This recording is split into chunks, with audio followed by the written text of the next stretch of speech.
word, it would be spirit. It would be, and I know that's like, that doesn't necessarily put points on the board, or doesn't necessarily get you anything if you haven't got enough quality. But it's like what I said earlier. I think you could have all the quality in the world, but if you don't have that, if you don't have the spirit right in the group, um, then that quality won't shine. And I just feel, look, it's a school environment. They're lads that have spent 5-6 years together there, and maybe that's where we had a benefit in having, such a small number of clubs, for example, that they're all really tight. They come from a pretty small area in the bigger scheme of things. Like Donncha Campbell is one of the most popular lads in the group, and like he's coming in from Capitagal, and the rest is, and Adam Staunton is coming in from Tina Abidjanari. But the rest of the lads are all from three clubs, and that certainly made it a very, very tight group. They've spent all that time together in school. And I suppose maybe you can just focus on that a little bit, and make sure that bond is there. But if you're asking me about one factor, that's it. Obviously, we have players with loads of quality, but I think it was just the bond and the will that was there from them to be successful and do it for one another. I think that was the biggest thing. The Maroon White Pod brought to you by CityLink. For bookings, timetables, updates and any other information, head to citylink.ie.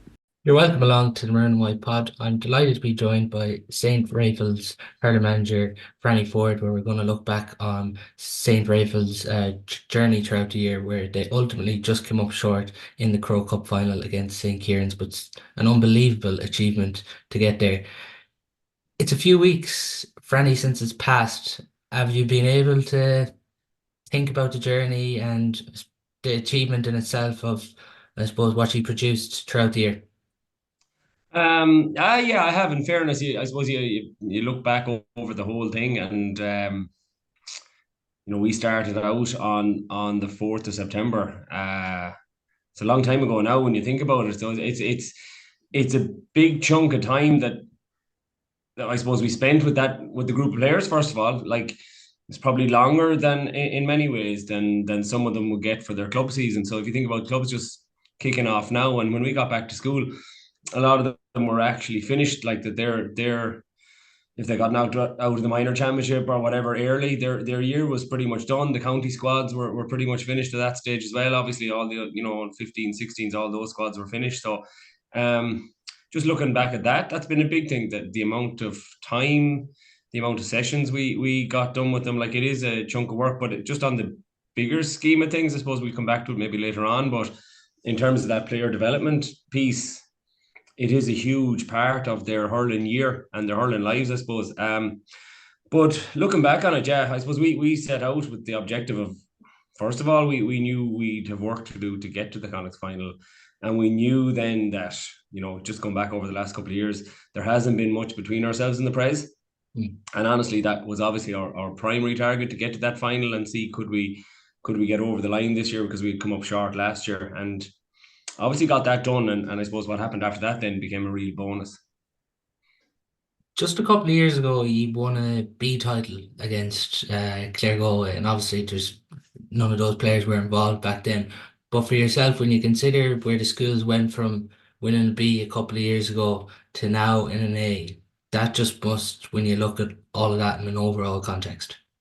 Yeah, and even, I suppose, even over the last kind of 8-9 years, I suppose, like, we at the time, kind of 2014, 15, around then, Rayfields would have been a B school most of the time. Now, it was a different structure, and the A's and B's kind of joined together first, and then the top teams went to the A, and the other ones went to the B.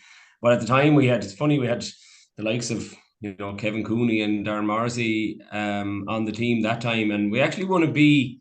I think we won a B in 16, but we were certainly operating on smaller numbers that time. The school has grown quite a bit in the years in between. But yeah, won another B then in I think it was 19, and went on to win the All Ireland B. And that was, at the time, that was huge for us, and it gave us a platform to say, right, like, we'd won the B before, but we didn't have probably enough coming through to say we'd be able to compete and stay in A. at the time. But this time around, we felt that when we won the B, we actually had a lot of TYs and fifth years. So we were confident enough that from there on that we'd be able to compete and stay in A. And we managed to do that.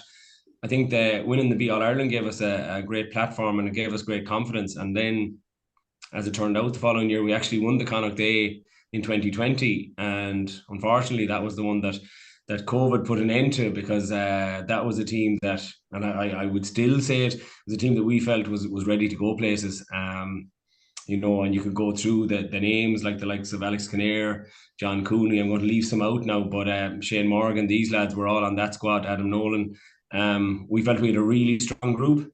And then, you know how it goes in schools, it goes in cycles, probably struggle for a year or two after that. But I suppose I never thought that we'd get back up to the level we got to this year so quickly again, and that a good group would come along again so quickly. Was that tough, just 2020, when you mentioned some of those names now? There's obviously a lot of those lads in with Galway now, but like that it was taken away from me. Yeah, and look, who knows what would have happened. But I'll tell you, Paul, like even personally, I found that very difficult. And I know the lads, you can imagine lads of 17, 18 at the time. And we absolutely, I actually, everything about it really sticks out in my mind, funnily enough, because we had our last, even date stick in your mind, funnily enough, we'd had our last kind of big training session on Wednesday, the 11th of March, 2020. And Thursday, the 12th, is when Leo came out to announce the lockdown. And those things really stick in your mind, because the game was down for, I think it was whatever it was, the Monday, the 16th or whatever it was. And we felt we were absolutely primed. We had a lot of homework done on Flannans. We were about to go play Flannans. Obviously, Prez were on the other side of the draw. Prez were playing Colostone in the other semi-final. That's how it was going. And of all the years, Paul, and I would look back on that Prez team, that was a really strong Prez team as well. The Flannans lads would absolutely expect, they had won the Harty, they would have expected they were going to win, and Colostone would have been the same. But of all the years, there may have been an opportunity for two Galway schools to meet in the final that year. That's all I'd say about it. I thought we were in a good place.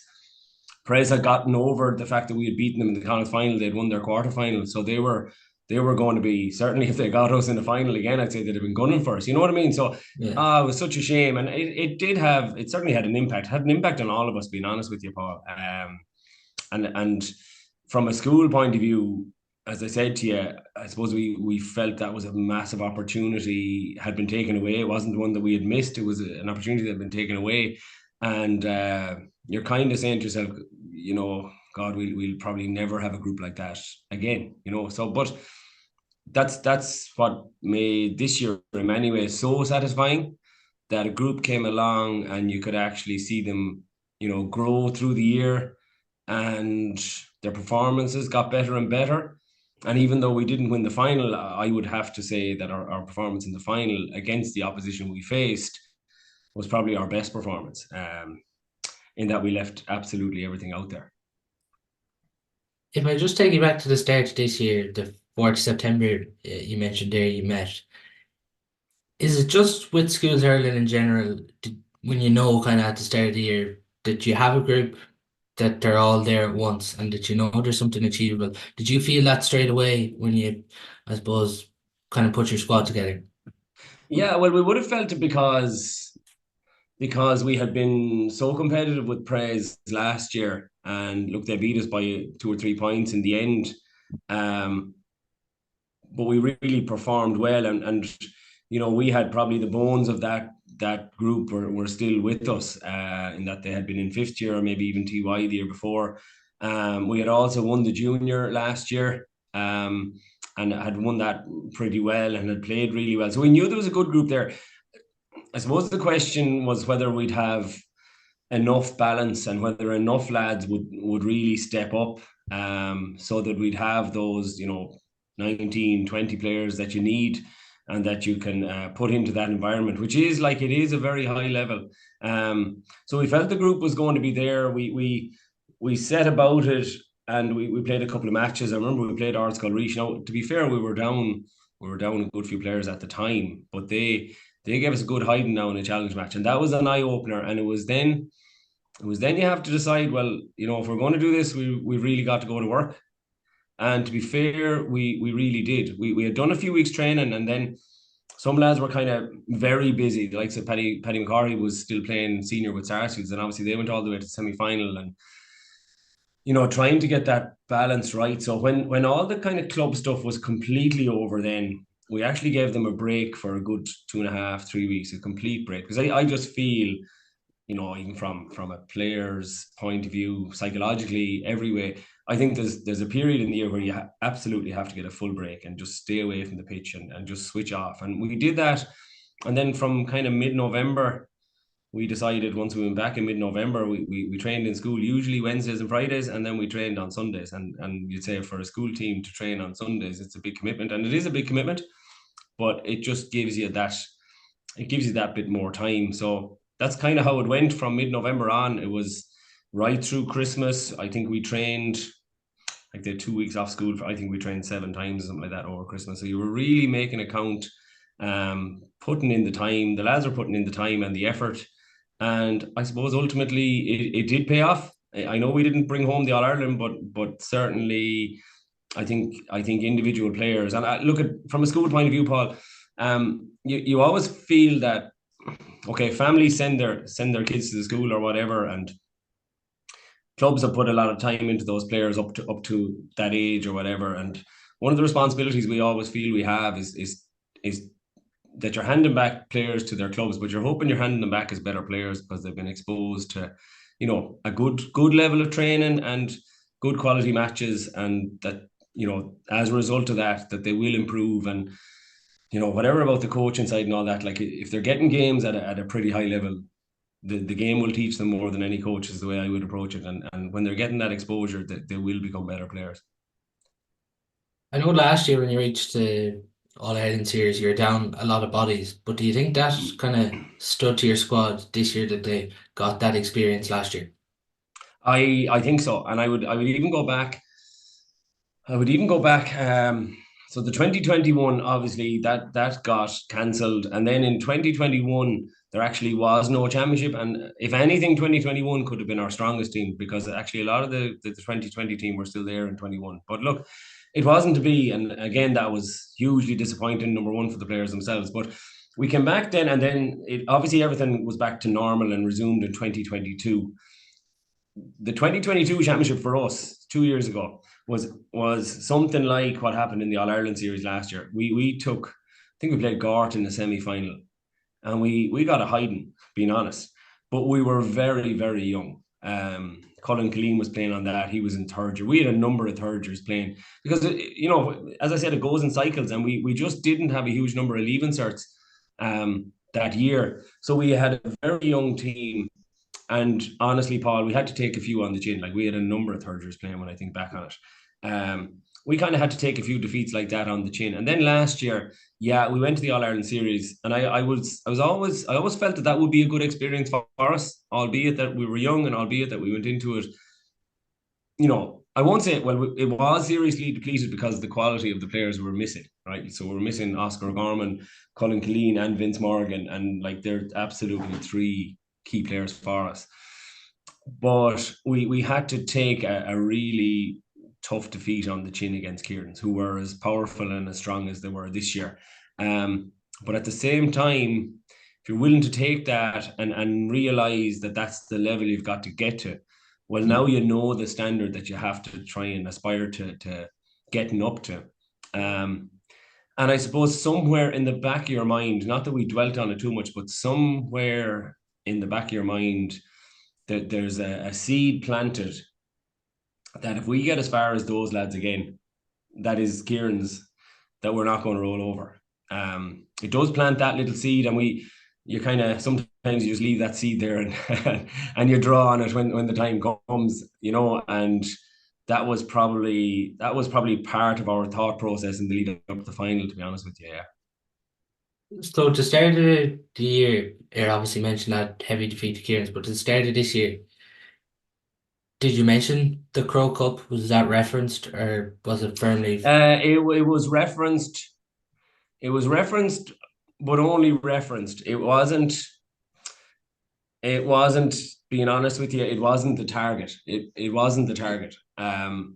when I say we kind of maybe planted a seed with lads, it was that the ambition was to get back into the Croke Cup.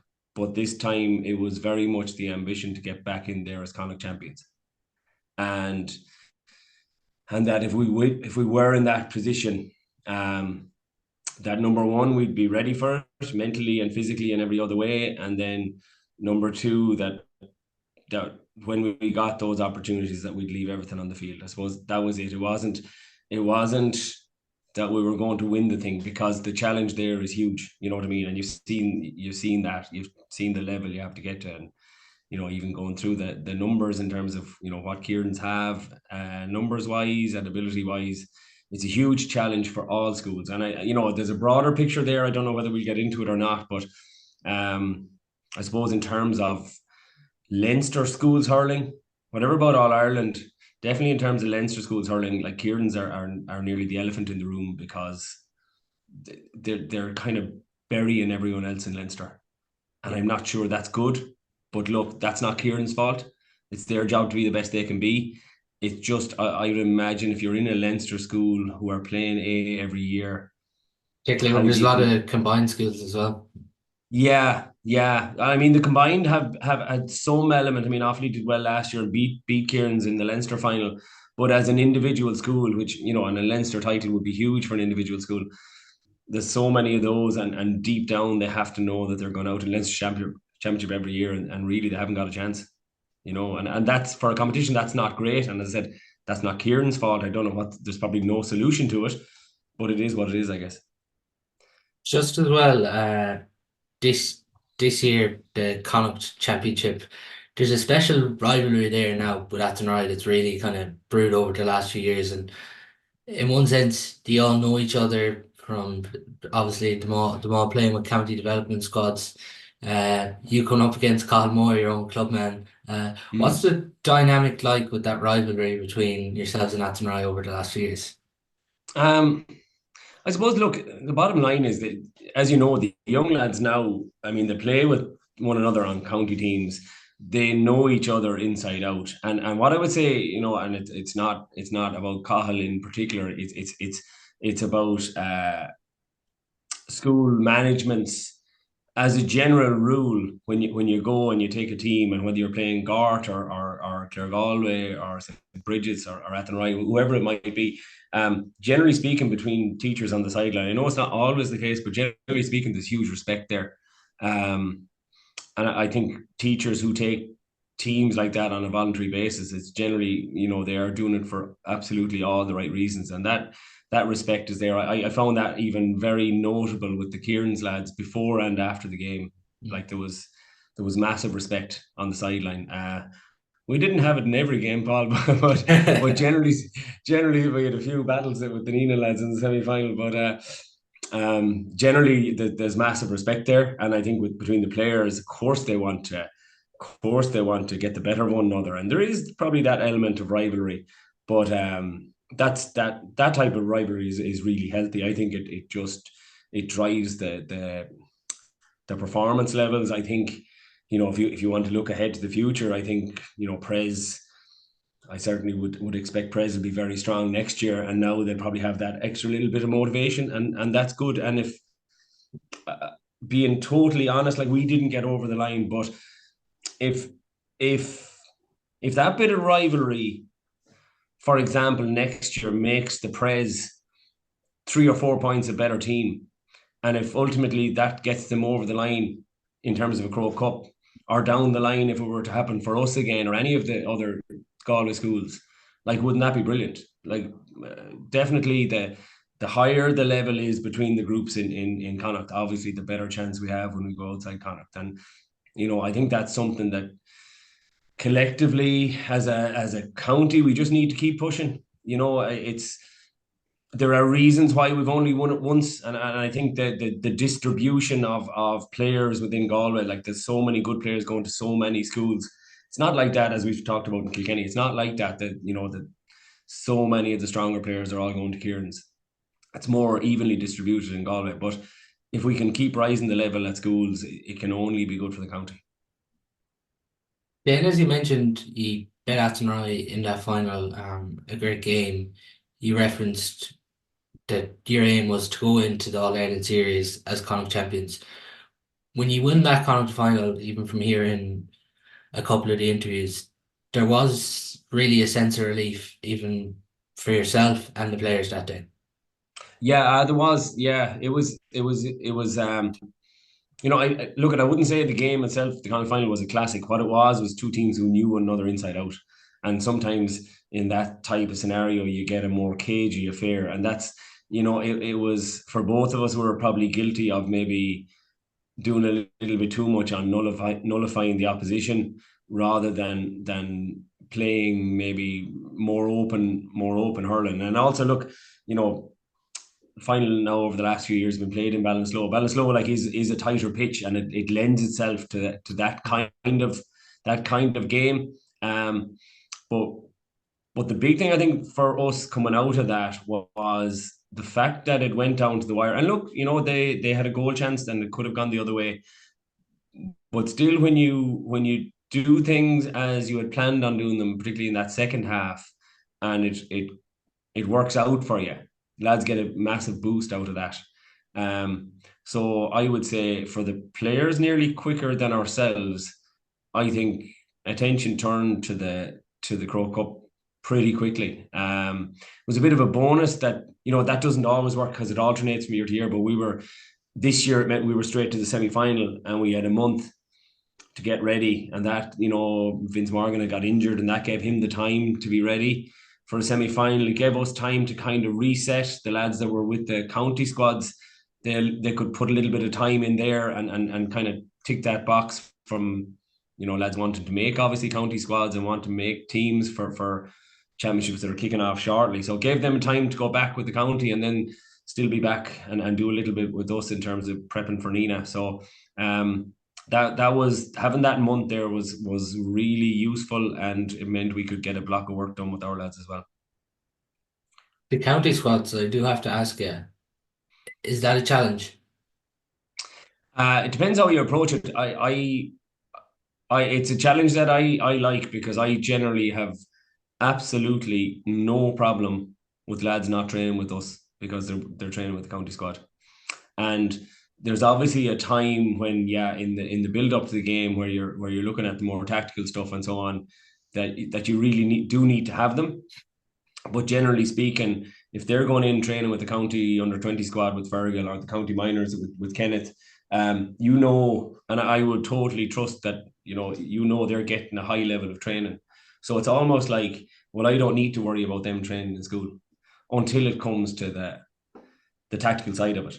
So I would find that maybe, particularly with young lads, you're nearly pulling them off the pitch more often because they might have trained with the county on Tuesday and they want to train with you again on Wednesday because they want to put the shoulders to the wheel and they want to make sure that they're contributing to the school group. But you're kind of more often than not, you're actually holding them back for their own good because you're just conscious of their training load and that kind of thing. And I suppose there's an onus on all of us to make sure that they don't pick up injuries as a result of being overtrained or being overloaded. So I personally, I find that, from that point of view, no problem. I have to say Fergal and Kenneth, like, no problems there, really easy to work with. And that's just a communication piece. Like, I suppose it's about managers not having egos, being honest, and not not insisting on having their players all the time. You have to be willing to trust the other group that they're training with and just get that communication right and make sure that what you're doing is the best for the player. Maybe not the best for yourself as a manager or whatever, or your team. Maybe there's a little bit of sacrifice there, but you have to look at the player and say what's best for him. Just after the Connacht series, you get into the All Ireland semi final. Some might say you came under the radar, but you took care in Nina. But there seems to be, when you get into an All Ireland series with a school team, that's when the buzz and the excitement starts, and it kind of really shows why these schools competitions are magical. Yeah, and yeah, being totally honest, like the last, I suppose, whatever it was, the last 6, 7, 8 weeks probably in school have been it's been a joy, to be honest with you, because like the lads are buzzing, everyone's buzzing for them. when they see the level that they can perform at, it does so much for the players themselves. It also does so much for the school spirit. And we had the bonus this year that the girls in both junior and senior camogie were going so well, and like they've ultimately finished up with 2 All-Ireland titles.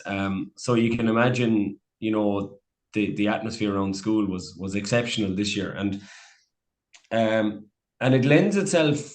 And I think this was a massive part of why things maybe kind of clicked for us, or why we went so far this year. It certainly lends itself to a kind of a special school spirit.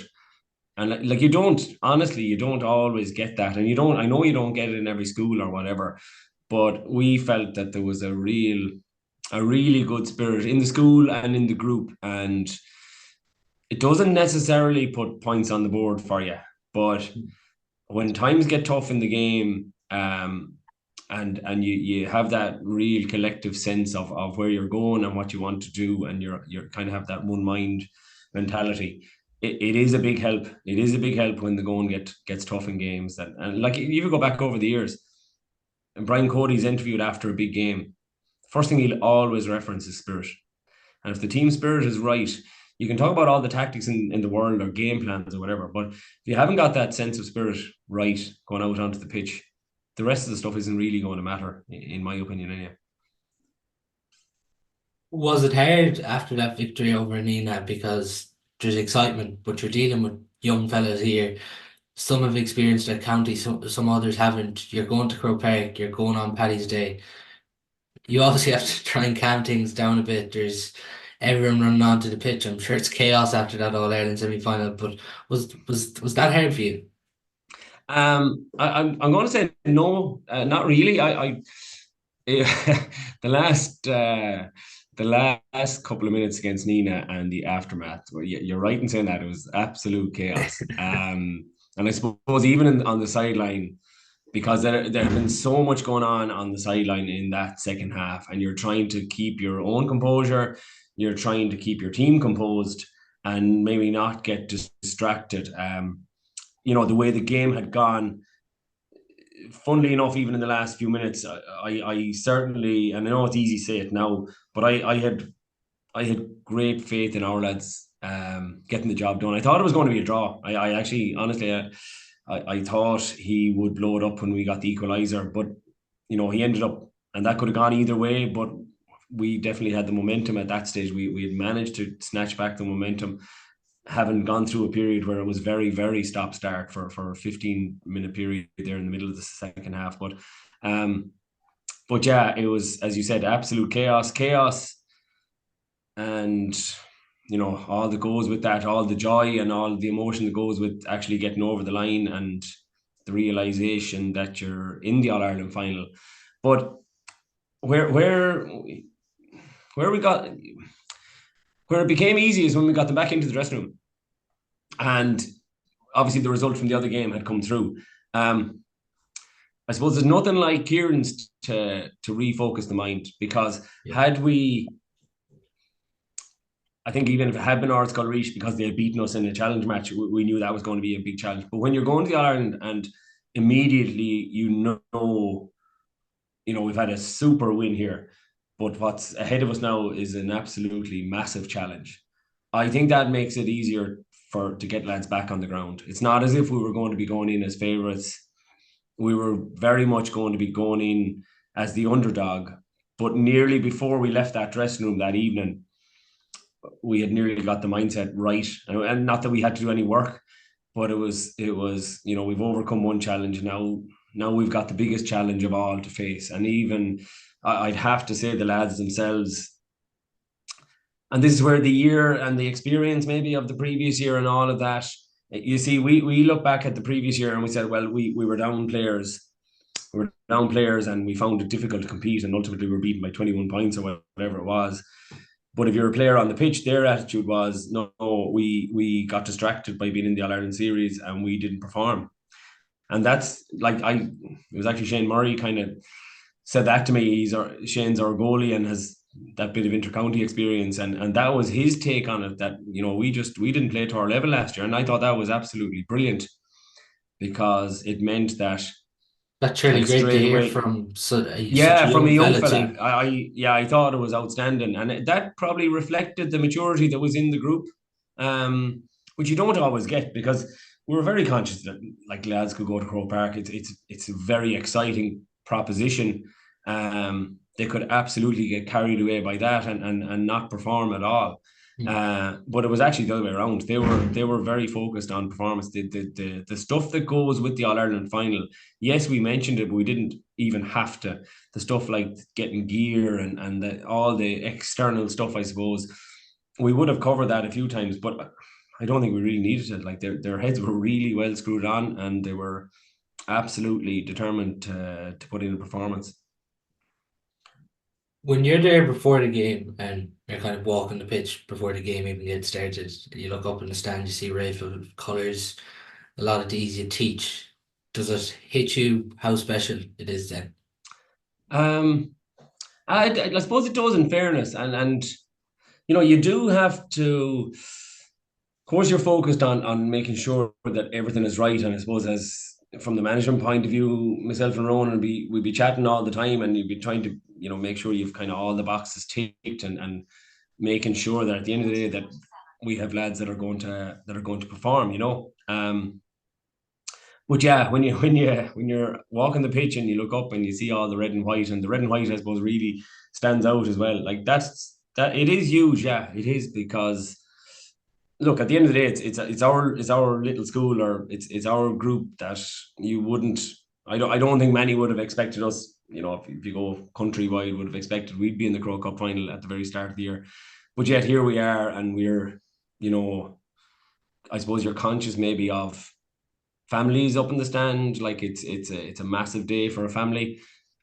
None of our lads had ever played in Croke Park before, so that was a huge thing. But it's funny.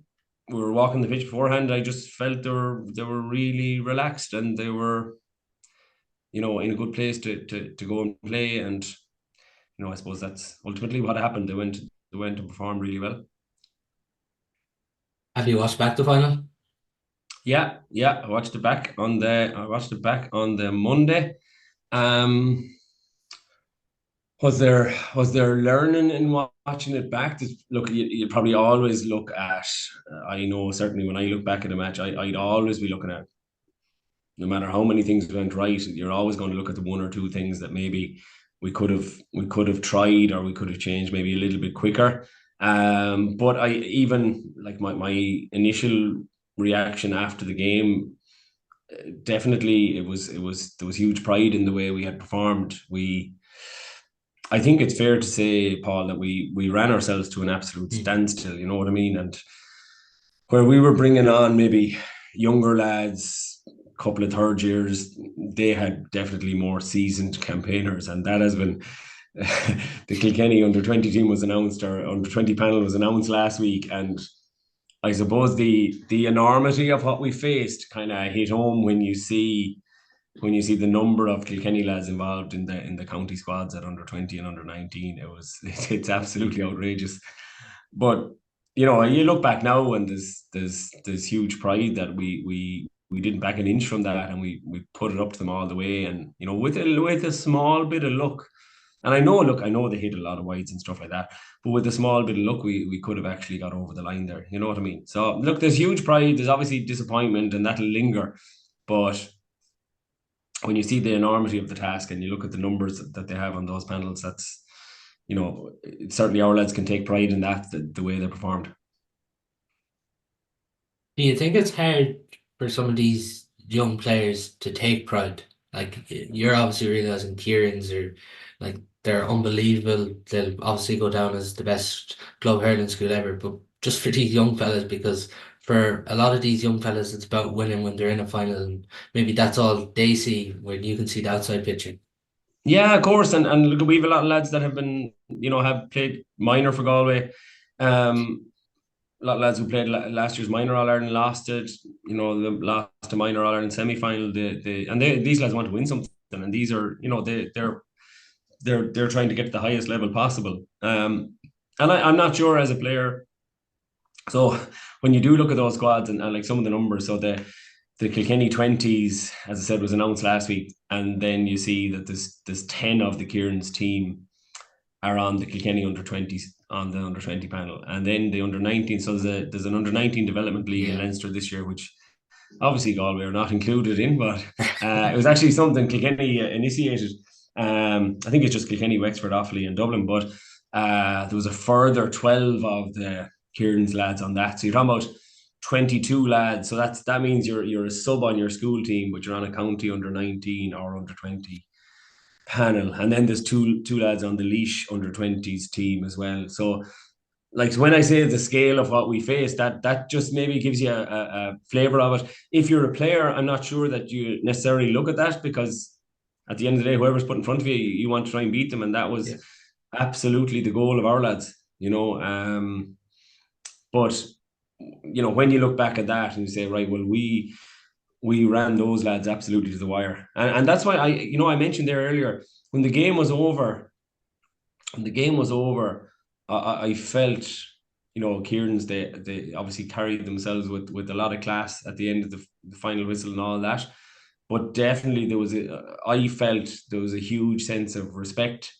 There's one or two of the players that I kind of know indirectly, and then management obviously would have chatted to them a few times in the past, and you meet them at different things, and there was definitely a huge level of respect there. And you know, I suppose our lads, what I would say is, on the day, our lads, I felt they certainly earned that respect. And one of the messages was like that. We didn't dwell on it too much, but this was a Galway team playing a Kilkenny team, and it is firmly my belief that if you're going to play any Kilkenny team and you're going to compete with them, that you absolutely have to fight. And because if you don't fight against a Kilkenny team, they'll find your weak link, and that, like, history has shown that. Yeah. History has shown that I would say at all levels, and sometimes in Galway we can be hard on ourselves. But I think if you have that spirit and you're willing to fight for every inch, and you don't back down from those kind of physical exchanges and so on, then that makes it harder for them to find your weak link.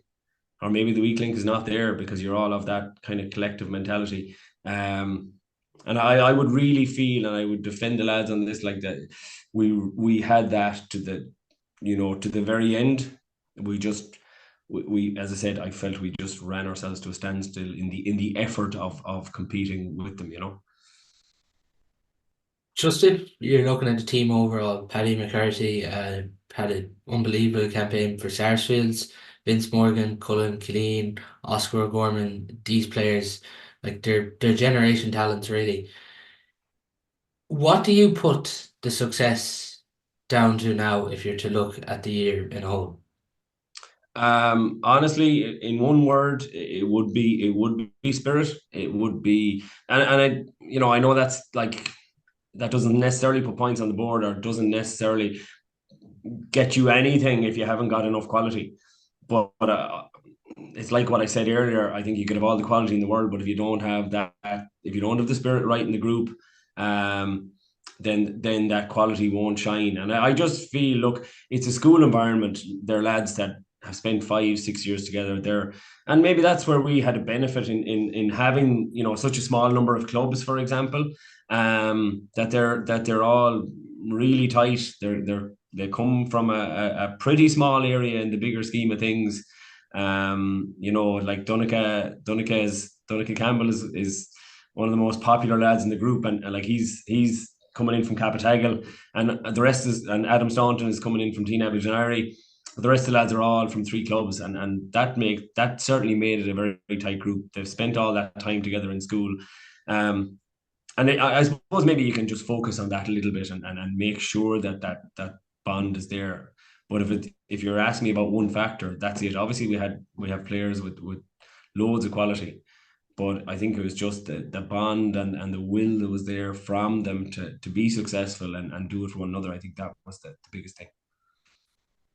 As you see some of them now leaving the school, going on to play, obviously they're all quality hurlers, but you often find 4 or 5 years on that people that have played schools hurling, I suppose other things in life get in the way. Is that important for you now? You probably said it to them that you probably just want to see all these players and you want to ultimately see them play in hurling. Yeah, yeah, I'll be yeah, and look at lads will go their own ways, and that's nowadays that's society as much as anything. Whether it's travel or we've we've some exceptional lads there who just hurling, and this is something I think we kind of have to accept at times. Hurling might just not be number one for some of these lads, down the line, or they might just say, no, I want to go do something else or whatever. But if you've played at that high level, you'll always have that opportunity, maybe, or that the skill set is there. And it's a question of whether you want to push on to a higher level. Like one of the things I was saying, like it's obviously I'm going up to and coaching lads from Kilkenarn, Sarsfields, Loughrea, Capitagle, whatever, and I'm from Turlockmore, and obviously I want to see Turlockmore win a county championship, but if that's Sarsfields or if it's Kilkenarn or Loughrea or whatever, like I would take huge pride in watching some of those lads in a few years' time if that's what it's to be for them. In the same way I would if it was, and I didn't mention it earlier, if it was Tiernan Killeen at the moment. Because I suppose when you look down the line and you see someone being successful, or you see someone like Tiernan on the county panel, John Cooney, Shane Morgan, and I suppose that you've had something of an input into their progression and their development as a player. And obviously, then when they are successful, you do take some pride in that, and you say, well, you know, if you contributed in some small way to making them a better player and a better person, well, then you've made a decent contribution. Myself and Ronan would talk about that. Ronan is a good few years younger than me, so I think Ronan, in many ways, can even connect with them better than I can. Ron's in his 20s. Um, they're I won't say they might be more inclined to listen to him because they're great lads, but I think he's closer to the group in terms of age, and I think it's easier for them to connect with the Ronan than it is for me. But I think that connection, and it's certainly not the kind of normal student teacher relationship when you go to the dressing room or when you go to the pitch. But like Ronan has been absolutely brilliant on that score, because he just gets on with them and just gets them so well. Just with these lads now, you mentioned a lot of them going into county panels now. And we see to in Galway when these players at minor 20, a lot of people will straight away just talk that it's going to take these lads a few years, S&C, to get up. Do you see, for these players who are playing, do you see it as a big jump, or do you think for some of them that they're ready? Um, Look, the bottom line is nowadays it is a big jump. I just thought, and look, even looking at the Kieran's lads, and I know that there's a real concerted effort in Kilkenny under Michael Fennelly, um, to streamline their development process maybe a little bit better. Now, there's who's to say what the exact right way of doing this is, Mm. but I just felt, look, they had a lot of 19-year-olds, a lot of lads maybe in their last year or whatever. Physically, there was some of those lads were in pretty good nick in terms of heading into adult hurling. And while we've some lads who are in great shape as well, and physically have done all the work. And maybe it's because some of our lads are, still only under 17, and they wouldn't, I don't think they were on, or they played any minor, for example. Minors were really important for us. Gavin Maher, and Malidi were two crucial players for us. So maybe it's the age is influencing my thinking there a little bit, but I just thought that, looking out at the pitch, they looked a little bit further down the line on the S&C side than our lads, and I think it's just something. It's not for me to say how to do this, but I think it's something that we just need to be conscious of. Um, it'll be the counties. I think the successful counties ultimately will be the ones that get that process absolutely right from 14 to 24. That's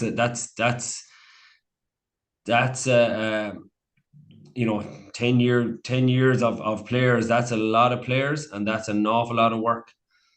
But whoever can get that pathway right, and get that balance right between games and training, between player development, the S&C side, all of the boxes that need to be ticked. And sometimes the problem with that is, I don't know if it's a problem you would say, coaches will want coaches want to maybe do their own thing and want to be like, I mean, as the coach of the school team, obviously we want to, but are you able to, as a coach, maybe step back from it a little bit? And as I said to you earlier on in our conversation, are you able to look at this from the point of view of that individual player and what's best for that player? Or are you, as a coach, trying to get the most out of that player? I won't say for your own benefit or for your own progression as a coach, but are you putting the player first in terms of that player development piece? And like that's hard for all of us. There's times you'd be tempted, but I think I can say that 99% of the time we try and put the player first. So, case in point, Vince Morgan in the Connacht final had a very minor tweak. Physio comes off, and he tells me that he just feels something, but physio, and like Stephen was our physio, Stephen Planning, he was brilliant. He said if he goes on one more hard sprint, it'll probably go. So it was like, get him off straight away. It might cost us the Connacht final, but what's the best for the player? And that's just an example of what I'm talking about, Paul. Like what's pulled him off straight away. Ultimately, it was the best thing for us because we managed to win the game anyway. And 4 weeks later, he's available to play in the All-Ireland semi-final and plays really, really well and has a brilliant game in the final. You know what I mean? So it's that kind of stuff. But just it left me very conscious of the S&C side and the level we have to get to if we want to compete for, I'd say maybe on the under 20 side more so than the under 17. And that's something I suppose personally, I'll just be keeping an eye on to see how that progresses over the next couple of years and whether we're, by the time we're hitting 22, 23 with some of the players that you'd have your eye on, not just from Raphael's, but from, you get to know the players in other schools so well. And you have a fair idea of what's there and who the ones that you feel have the potential to really step up are. So that's something I'll watch with great interest over the next few years. For yourself, it must have been a busy last few months. Yeah, yeah, it's busy. It's busy. I think if you ask any of my family, they might tell you that, all right, Paul. Yeah, so kind of the way it worked pretty much since definitely from December on is you'd be in Dublin 3 times a week, probably until the World Cup started. It was kind of Tuesday, Thursday, Saturday. And then school training was pretty much Wednesday, Friday, Sunday. And, that's honestly, the school probably did as many sessions as Dublin did in that period of time. And that's the kind of effort that the lads put into it. And sometimes you wonder where you're going to, or when it's over, you wonder how you found the time because something else takes over or whatever. But I've never found that, particularly with school, I've never found that a chore, Paul. I absolutely love it. And I think what I've always found with the school team in particular, yeah, you're giving a lot and you're committing a lot. You're committing a huge amount of time, but I will honestly say hand on heart that it's probably a labor of love, but you also get so much back. You get far more back than what you actually put into it. That's always been my opinion on that. Just one on a whole there, before we do finish. Just a lot meant over the last few weeks of the National Hurling League and its future. Probably a lot of complaining from various people done. From being involved in it, do you think the importance of it has gone back a bit, or is too much being made out of it? No, it has gone back. It has gone back a lot. I think it's gone back a lot. And I think once they made the decision, was the first championship, unfortunately, the first championship where we had the round robin. Was that 2019 or 18? 18. Just comparing for us 17 and 18. 18 became like a very taxing year. It was 9 championship matches. And it's funny when you go look back in hindsight, and this is in no way kind of making excuses or anything, but I often wonder to myself, did actually 18 take so much out of us with the county team that was that a big part in us, struggling to really get going in 19. We got one really good performance in 19 where we beat Kilkenny in Nolan Park, and unfortunately 6 days later we were out of the championship. But 18 was definitely a very taxing, and we could spend an awful lot of time on the ins and outs and that. But I think once they switched to the round robin in Leinster and Munster, I think they should have done something with the league as well at that point. I think it's from there on that has really devalued the league.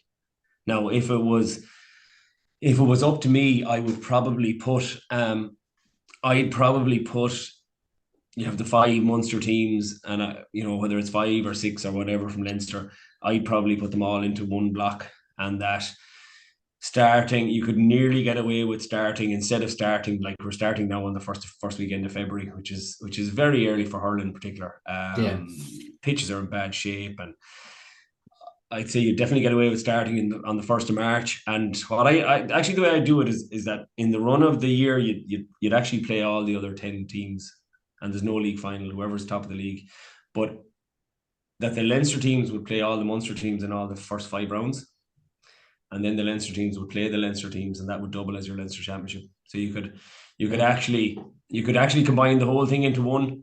But the league champions then are whatever team is on top after the 10 rounds, and then you've either, through your Leinster championship and your Munster championship, you've either progressed to your Munster and Leinster final from your performances within the province, and then that whoever progresses to the All Ireland quarterfinals is based on your overall position. That's how I would do it. I think it would condense the whole thing down, make it more manageable, and maybe you might get a little bit closer to that balance that's not quite there yet between that club and county on the split season. That's just my own opinion on it, but certainly, let's go back and answer your question. I do feel the league is seriously devalued, and look, you'll have two teams next week who will absolutely go at it now to win it, because it's still silverware and it's national silverware and all that. But in the greater scheme of things now, yeah, it's certainly gone well down the pecking order. From being involved, Franny, have you ever seen as many injuries? Because it just seems across the board this year, every county, whether it's football or hurling, the number is just insane at the minute. Yeah, and I think that's a consequence maybe of there's so much going on. I think, I'm only going to talk about hurling, but it has become a really, really demanding sport in terms of the physicality required, the kind of intensity, the distances they're covering, the fact that you play a match on a Sunday. If it's Galway playing Cork down in Páirc Uí Chaoimh, they have a long journey home. They're all getting up for work on Monday. There isn't that recovery time to make sure they're 100% right for a week later.